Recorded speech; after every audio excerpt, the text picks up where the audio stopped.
नमस्कार, जय हिंद साथियों, कैसे हैं आप लोग? दोस्तों आज 12 नवंबर था और 12 नवंबर की मॉर्निंग शिफ्ट में ही मेरा क्या था सीएचएसएल का पेपर था। अब आज आप लोगों को मैं बताने वाला हूँ कि सीएचएसएल पेपर में क्या-क्या चीज़ें कैसी रही, ये मेरा ट्रूली आपका रिव्यू है जो मैं आप लोगों के साथ शेयर कर रहा हूँ।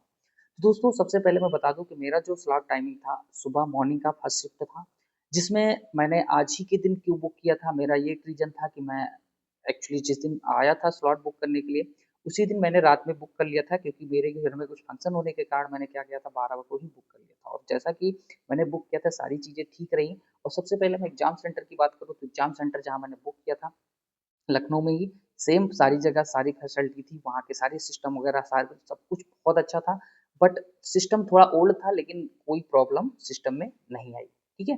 तो ओवरऑल अच्छा ही कहेंगे। अब देखिए जो टोटल ओवरऑल कहें तो पेपर अगर मैं एक-एक सब्जेक्ट आपको बताऊँगा कि क्या-क्या कैसे चीज़ें हैं और कैसे आपको पढ़ना है। तो जो मैं बता दूँ रीज़निंग, रीज़निंग में आपको सबसे पहला तो रीज़निंग मैं बिल्कुल ईज़ी कहूँगा और कैसा रहा बच्चों वाला इंग्लिश रहेगा मतलब रीज़निंग रहेगा क्योंकि रीज़निंग के जो क्वेश्चन थे दोस्तों जैसे हम लोगों ने सीजीएल में दिया था, जो भाई लोग हमारे सीजीएल के एग्ज़ाम में बैठे होंगे, उनको सेम पैटर्न अगर रीज़निंग आप लोग जो किया है, तो सेम क्या है रीज़निंग सेम उसी बेस पे है। रीज़निंग में कुछ आपको एक्स्ट्रा नहीं करना है, थोड़ा-सा ज़्यादा आपको ब्लड रिलेशन पे फ़ोकस करना है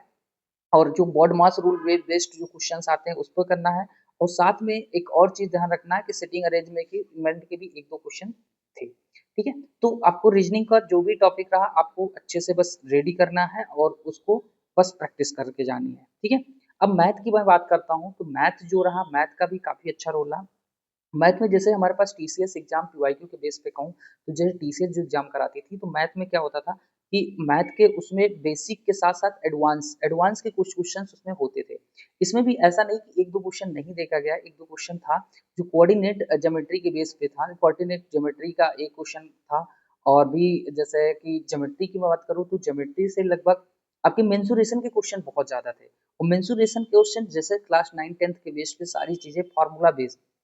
फार्मूला बेस्ड आपको बहुत सारे ज़्यादा जितने भी क्वेश्चन थे फार्मूला बेस्ड थे, ठीक है? तो मैंने आपको बता दूं कि रीजनिंग में मैंने तो टोटल किया है और मैथ में जो मैंने अटेम्प्ट किया है टोटल 24 क्वेश्चन किए हैं। एक कैलकुलेशन की वजह से मेरा नहीं हो पाया, ठीक है? क्योंकि उसमें टाइम टेकिंग ज़्यादा लग रहा था और मेरे पास जो ज़्यादातर टाइम था मतलब टाइम बचा नहीं था क्योंकि मैंने जो अटेम्प्ट करने का सीरीज रखा था सबसे पहले मैंने आपको रखा था रीजनिंग। रीजनिंग जैसे जैसे आता गया रीजनिंग फिर उसके बाद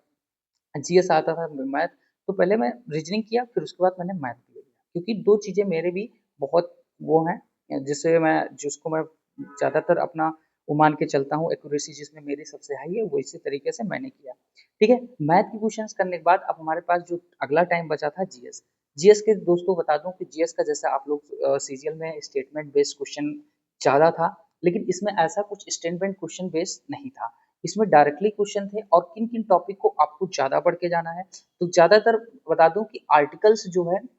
आर्टिकल्स पॉलिटी के तो मैं बता दूं आर्टिकल्स को आपको भर भर के याद करने पड़ेंगे। कैसे कि आपको आर्टिकल 100 से ऊपर वाले भी आर्टिकल बहुत ज्यादा पूछे जाते थे और आपके एक फंडामेंटल लाइफ डीपीएसपी और इससे एक क्वेश्चन जरूर था। उसके बाद दूसरा आपको बता दूं कि हिस्ट्री में आपको हिस्ट्री मॉडर्न हिस्ट्री के क्वेश्चंस थे और उसके बाद जनरल साइंस में आपके जो बायोलॉजी के क्वेश्चन थे बहुत ज्यादा थे। तो बायोलॉजी के लगभग मैं कहूँ तो चार 3 से 4 क्वेश्चन आपको क्या थे बायोलॉजी के क्वेश्चन थे जिसको बायोलॉजी के क्वेश्चन भी आपके लगभग क्लास 10th स्टैंडर्ड के ही क्वेश्चन रहे होंगे, ठीक है? जैसे आपके टिश्यू से था और इधर आपका क्या नाम है वो सेल से था, तो ये सारे क्वेश्चंस को आपको देख के जाना है। फिर जीएस करंट की बात करूँ तो करंट, हाँ, करंट आपको अच्छे से करना है। करंट आपको 1 ईयर कंप्लीट होनी चाहिए कि करंट के भी अच्छे क्वेश्चन थे। अब मैं बात करता हूँ कि पॉलिटी हो गई, जीएस हो गया आपका और खासकर करंट हो गया। तो इन 3-4 चीज़ों पे आप अच्छे से फोकस करके और जीएस में मैं बता दूँ कितना अटेम्प्ट किया है दोस्तों, तो जीएस में मैंने टोटल आपको जो अटेम्प्ट किया है, वो हमारा जीएस का रहा है लगभग 17 से 18 क्वेश्चन क्योंकि उससे ज़्यादा मुझे आ नहीं रहे थे, तो मैं मतलब कि उसमें रिस्क लेना उचित नहीं समझा। मतलब मैंने सोचा कि अगर मान लो रिस्क ले लेंगे तो कोई दिक्कत ज़्यादा वो हो जाएगा, फिर मैं इंग्लिश की बात करता हूँ। तो इंग्लिश दोस्तों जो इंग्लिश रही, इंग्लिश आपका मैं बता दूँ तो इंग्लिश जैसे सीजीएल की भी इंग्लिश में पैराग्राफ और बहुत सारी चीज़ें रही मतलब पैराग्राफ डिफिकल्ट तो सेम उसी तरीके से यहाँ पैराग्राफ भी डिफिकल्ट रहा मतलब यहाँ भी पैराग्राफ उसी जैसे इस वे में नहीं पूछा जाता है कि मान लो पैराग्राफ में ये चीजें पूछी जाती है कि मतलब जो था पैराग्राफ ऐसा नहीं कि रीडिंग में जैसे मान लीजिए यूपीएससी लेवल का नहीं होता है पैराग्राफ जब आप सी सेट का पेपर देते तो उसमें जिस लेवल का पूछा जाता है जो वर्ड होते हैं कुछ अलग तरीके के थे जैसे आपके द हिंदू के जो एडिटोरियल वगैरह में आते नहीं है डिफिकल्ट वर्ड सेम वैसे थे तो आपको क्या करना है कॉम्प्रीहेंशन को मतलब आपको मैंने तो कॉम्प्रीहेंशन लगभग एक आध क्वेश्चन करने की कोशिश की बट मेरे से नहीं हो पाया तो मैंने छोड़ दिया बाकी और भी चीजें मैंने की एंटोनिम्स सिनोनिम्स तो आपके बिल्कुल बेसिक ही थे आपके पीवाईक्यू के बेस पे थे ये उनको जैसे आपने एबंडेंट वगैरह जो भी याद किया है ठीक है